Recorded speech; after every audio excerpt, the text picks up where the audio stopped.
Hello guys, welcome to my channel. This video is not an ordinary video. It is about how to crack the Indian Air Force examinations even if you're preparing for it in a month, and the tips and tricks that will be handy for you during this preparation. So stay tuned.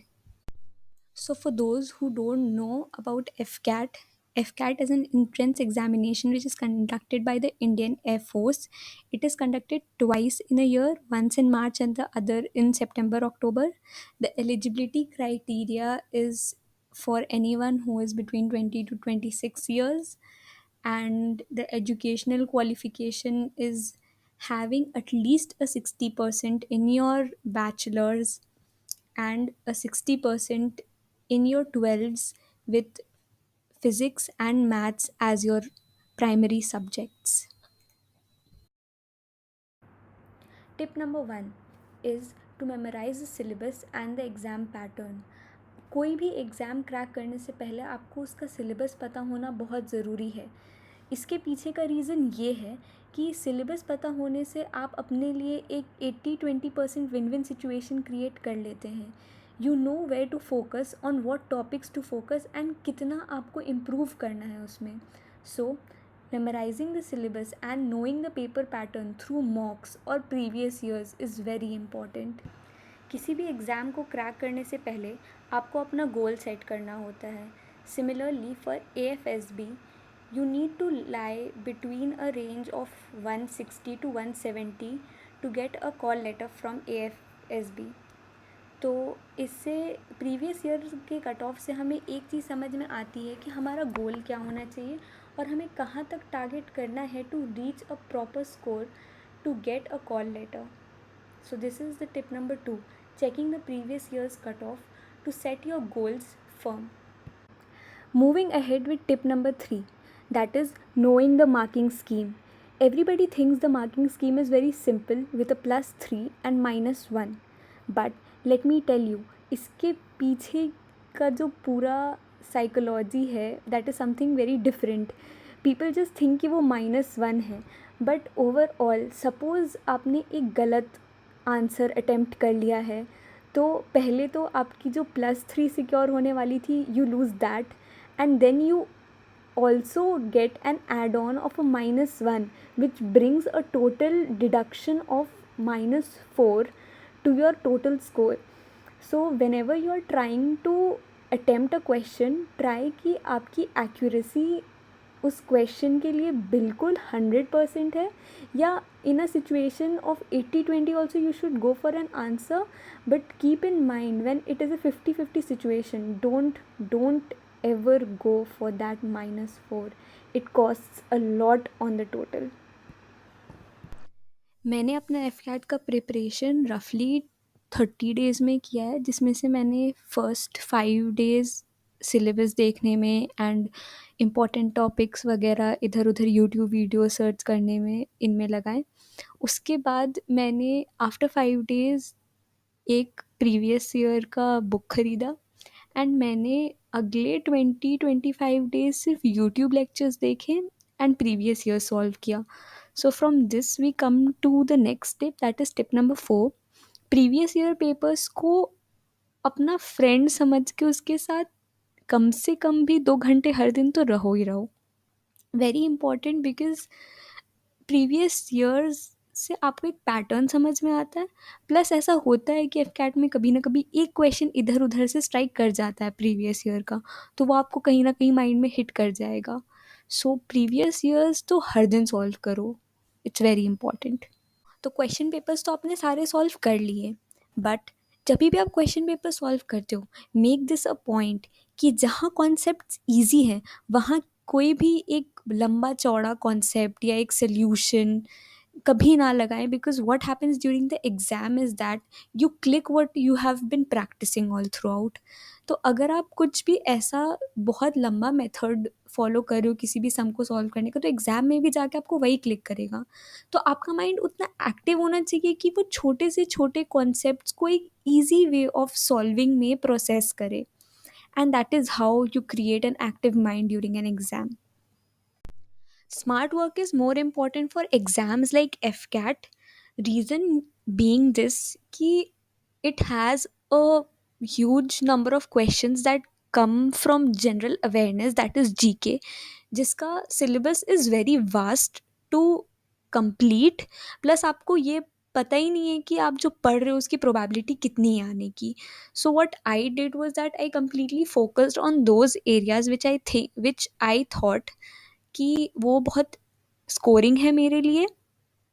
And this was my complete approach during the exams as well. So smart work consists of understanding your areas where you are good at and then working on them, rather than going to completely new areas and trying to figure out how to deal with things over there. Time management is one of the most important tips जो आपको किसी भी दूसरे student से differentiate कर सकता है during the exam day और during the 2 hours that you are answering your exam. उससे पहले भी वो आपको डिफ्रेंशिएट कर सकता है इन द वे कि आप कैसे प्रिपेयर कर रहे हो, आपकी प्लानिंग एंड स्ट्रैटेजी क्या है. सपोज़ आपके पास सिर्फ 20 days है जिसमें से आपने सोच लिया कि आपको 7 days सिर्फ मॉक देने हैं. So make a complete timetable, plan your 2 hours or 4 hours of every day that you are going to give for FCAT and make it productive कि उस दिन एक पर्टिकुलर टॉपिक आप उठाएं और उसका हर एक लेवल का क्वेश्चन कर दें. So this is what is time management during the exams. It works wonders. मेरे लिए तो किया. I hope it does for you too. Tip number 8, the most important thing that is revision. अब revision आप दो तरीके से कर सकते हैं. पहला तरीका ये है कि आप शॉर्ट नोट्स बनाएं एंड उसको आप हर दिन रिवाइज़ करें, या फिर आप वीकली बेसिस पे रिवाइज़ करें. या फिर द सेकंड थिंग इज़ जो हम पर्सनली बहुत प्रेफर करते हैं कि आप मॉक्स के थ्रू रिवाइज़ करें. what I did during my preparation is that I only solved mocks and previous years of paper.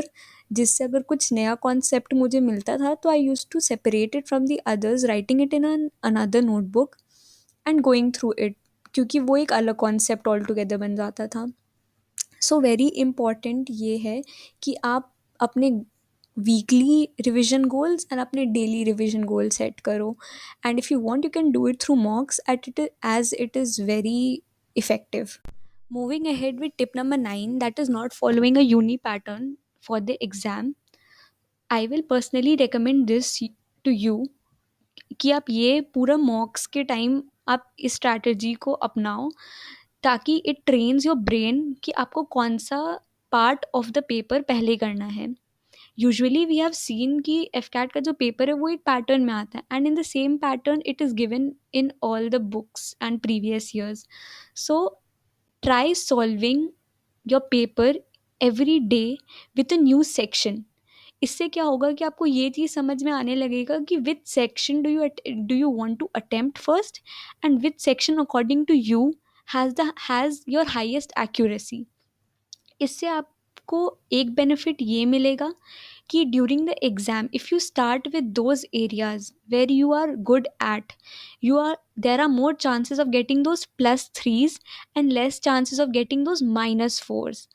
So starting from tip number 10 to tip number 12, it is all about a week before the exams and for the day. So tip number 10 says कि आपको अपना एक week prior to the exams पूरा mocks पे dedicate करना चाहिए, क्योंकि उससे एक वेल स्ट्रैटेजी आप डिफ़ाइन कर सकते हैं अपने लिए. प्लस आपको ये भी समझ में आ जाता है कि आपको आगे और क्या प्रिपेयर करना है, किस चीज़ के लिए रिवाइज़ करना है, किस पे आपको अब कम फोकस करना है. सो मॉक्स gives you an idea of everything. It is basically a demo of what you're going to see forward during the exams. So I will strongly say कि आप मॉक्स पे बहुत फोकस करो. Even if you are giving your previous years during the 3 weeks for your 1 month preparation, but for that 1 week before the exams, be very dedicated about your mocks. So the next tip is about exam strategy and how should you manage your time during the exams.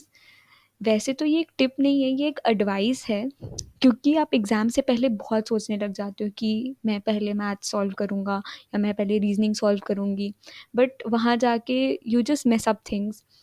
So you should plan your strategy during the mocks, कि you have to go through maths first, and if you are very confident and आपकी efficiency during the mocks with that strategy hits a 200, तब आप जाके वही same strategy अपना F CAT के main paper में जाके यूज़ करना।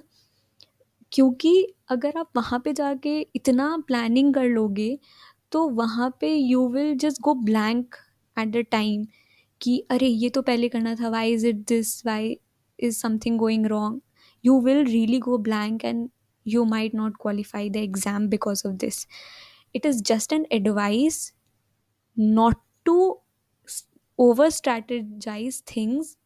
So, the last and the most important tip, it is nothing to do with your preparation strategy और पेपर कैसे अटेम्प्ट करना है, बट ये एक नॉर्मल बॉडी फंक्शन की बात है, that is training your mind and your body.